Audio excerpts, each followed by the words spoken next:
एक शहर में रोहन अपनी 3 बेटियों के साथ हंसी खुशी रहता था। रोहन का शहर में बहुत बड़ा कारोबार था।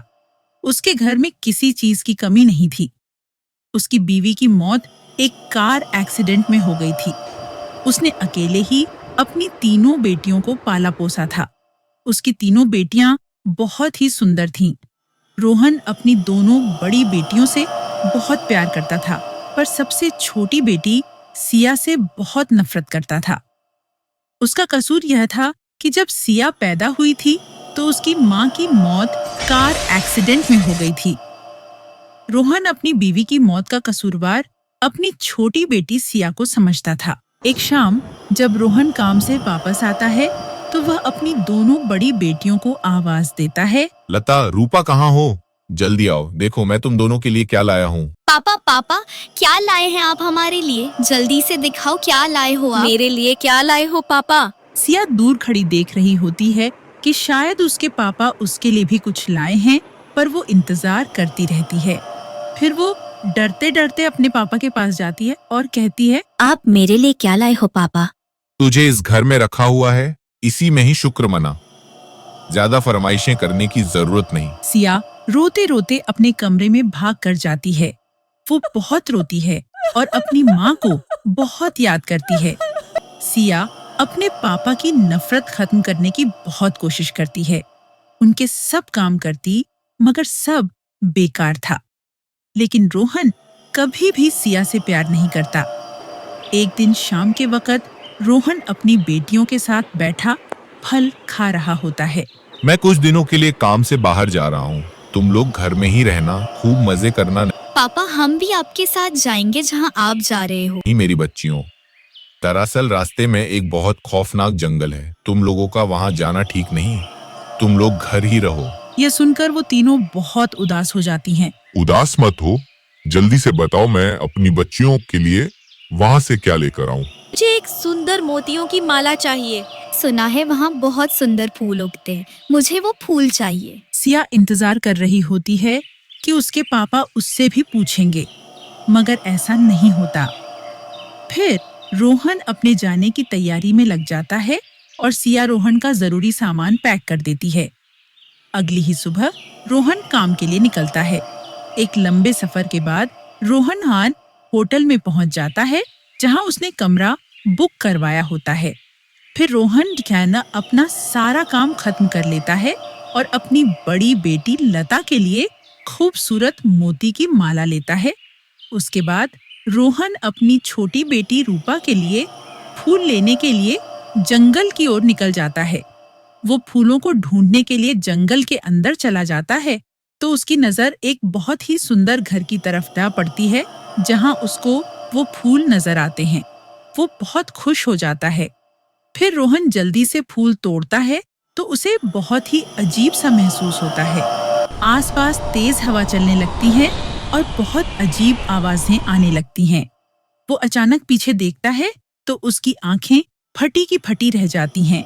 उसके सामने एक भूत खड़ा होता है। बाबा भूत, मुझे जाने दो, जाने दो। ऐसे कैसे जाने दूं? तेरी हिम्मत कैसे हुई फूल तोड़ने की? अब मैं तुझे जिंदा नहीं छोड़ूंगा। भूत रोहन को मारने ही लगा होता है तो रोहन रोने लग जाता है। मैंने अपनी बेटी के लिए फूल तोड़े, मुझे जाने दो, मुझे माफ कर दो। तेरी हिम्मत कैसे हुई फूल तोड़ने की?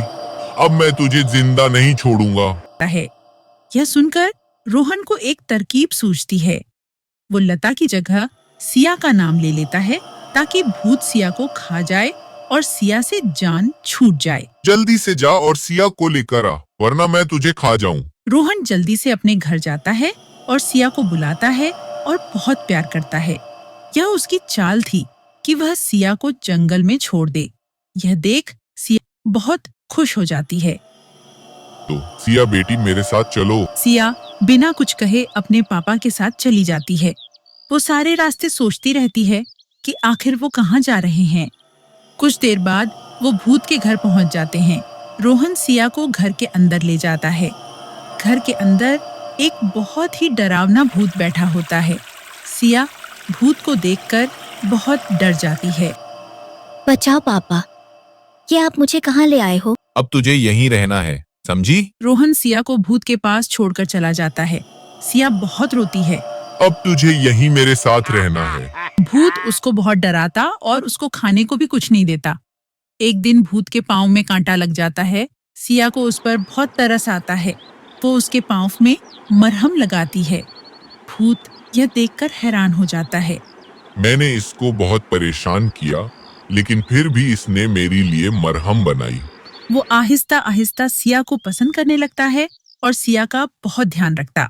वो सिया के लिए जादू से नए कपड़े और अच्छा खाना लाता। जल्द ही वो दोनों एक दूसरे से प्यार करने लगे थे। लेकिन सिया अपने परिवार को बहुत याद करती और रोती रहती। भूत सिया को अपने जादू से बताता है कि उसके पापा बहुत बीमार हैं। मुझे जाने दो, मैं अपने पापा से मिलना चाहती हूँ। मैं तुम्हें कहीं नहीं जाने दूंगा। मैं अकेले नहीं रह सकता। मैं वापस आ जाऊंगी पापा। भूत सिया को एक जादुई फूल देता है जिसको सूंघने से उसके पापा बिल्कुल ठीक हो जाएंगे। फिर सिया वो फूल लेकर अपने घर जाती है। वो अपने पापा और अपनी बहनों को देखकर बहुत खुश होती है। पापा, मैंने आपको बहुत याद किया। आप ये फूल सूंघ लो, आप बिल्कुल ठीक हो जाओगे। रोहन फूल सूंघते ही बिल्कुल ठीक हो जाता है। उसको अपने के पर बहुत पछतावा होता है।